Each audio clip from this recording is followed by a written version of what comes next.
रूप से मिलनी चाहिए। क्योंकि एक बार को आप सोचिए, आखिर उस बच्चे की गलती क्या होती है जो एक गरीब घर में पैदा होता है और उसको बेहतर शिक्षा से वंचित होना पड़ता है। शिक्षा के सामने एक पैसे की दीवार खड़ी है, जो जितनी ऊंची दीवार लांघ सकता है, जो जितना अधिक पैसा शिक्षा पे खर्च कर सकता है, वो उतनी बेहतर शिक्षा पा सकता है। लेकिन अगर एक देश एक है, लोकतांत्रिक देश है, तो शिक्षा भी सबको एक समान रूप से तो मिलनी ही चाहिए।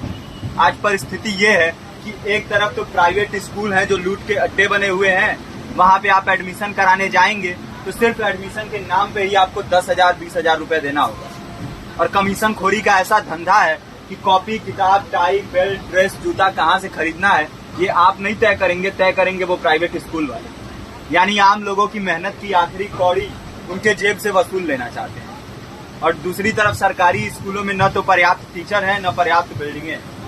2019 का ही ये पुराना आंकड़ा है कि हर 100 में से 52 स्कूलों में या तो एक टीचर है या 2 टीचर हैं। और उन्हीं टीचरों के ऊपर जिम्मेदारी थोप दी जाती है कि जनगणना करो, मतगणना करो, पशु गणना करो, तमाम काम करवाए जाते हैं। और 19 के बाद से तब से कितने टीचर रिटायर हुए होंगे और 18 के बाद से कोई टीचर की वैकेंसी भी नहीं है। आप खुद भी सोच सकते हैं ये परिस्थिति और कितनी बिगड़ी हो। इसीलिए हम लोग ये मांग उठा रहे हैं, चाहे कोई राष्ट्रपति का बच्चा हो या किसी मजदूर का, सबको शिक्षा एक समान मिलनी चाहिए और निःशुल्क रूप से मिलनी चाहिए। प्रेमचंद ने अपने दौर में भी कहा था कि एक सभ्य समाज में ऊंची से ऊंची तालीम मुफ्त होनी चाहिए और इसका पूरा खर्च गवर्नमेंट को उठाना चाहिए, क्योंकि हमारे देश को फौज से ज्यादा आवश्यकता तालीम की है। और शिक्षा से जुड़ता हुआ ही दूसरा मुद्दा हम लोग उठा रहे हैं। दूसरा मुद्दा है रोजगार का। रोजगार की परिस्थिति ये है कि आज सरकारी सेक्टर हो या प्राइवेट, सब कुछ ठेका संविदा के हवाले किया जा रहा है। परमानेंट नौकरियां लगातार घटाई जा रही है। इसी रेलवे में 1995 के आसपास लगभग 18.5 लाख कर्मचारी काम करते थे, लेकिन आज उनकी संख्या 12 लाख है।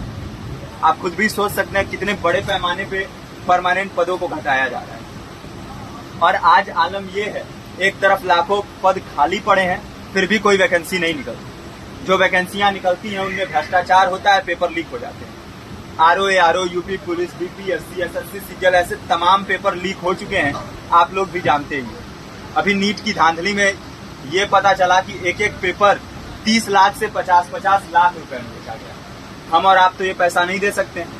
पूरी की पूरी कारस्तानी सरकार, प्रशासन, शिक्षा माफियाओं की होती है। और भुगतता कौन है? आम घरों के लोग, जो लोग सालों साल तैयारी करते हैं, दिन भर में 10-10 घंटे, 12-12 घंटे पढ़ते हैं। और इतनी कड़ी मेहनत के बाद, सालों साल की मेहनत के बाद उनके हाथ लगती है तो सिर्फ हताशा, निराशा, अवसाद।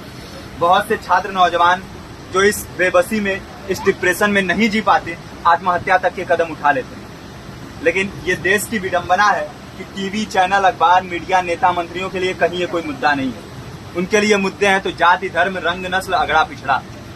आज जब पूरी परिस्थिति इतनी भयावह है तो ये जरूरी है कि लोगों के बीच में जाया जाए, लोगों को संगठित किया जाए और एकजुट किया जाए। क्योंकि आज अगर अपने मुद्दों पर बोलेंगे नहीं तो कल को ये परिस्थिति और बिगड़ेगी। हो सकता है ले दे के अपनी जिंदगी तो हम लोग काट ले जाएंगे, लेकिन आने वाली पीढ़ियों को क्या भविष्य देके जाएंगे, ये भी सोचने वाली बात है। हमारे साथी ने आपको पर्चा दिया है, पर्चा आप तक पहुंच गया है। पर्चे में और भी बातें हैं, इसको पूरा विस्तार से पढ़िए। पर्चे में हमारा नंबर है, संपर्क कीजिए। फेसबुक का, इंस्टाग्राम का लिंक है, आप वहां पे जाएंगे तो आपको पता भी चलते रहेगा कि लगातार किन किन माध्यमों से हम इस अभियान को चला रहे हैं।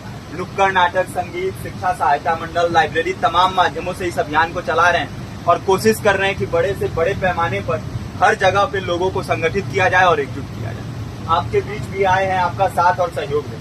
साथ इस रूप में कि आप भी हमारे इस कारवां और इस मुहिम से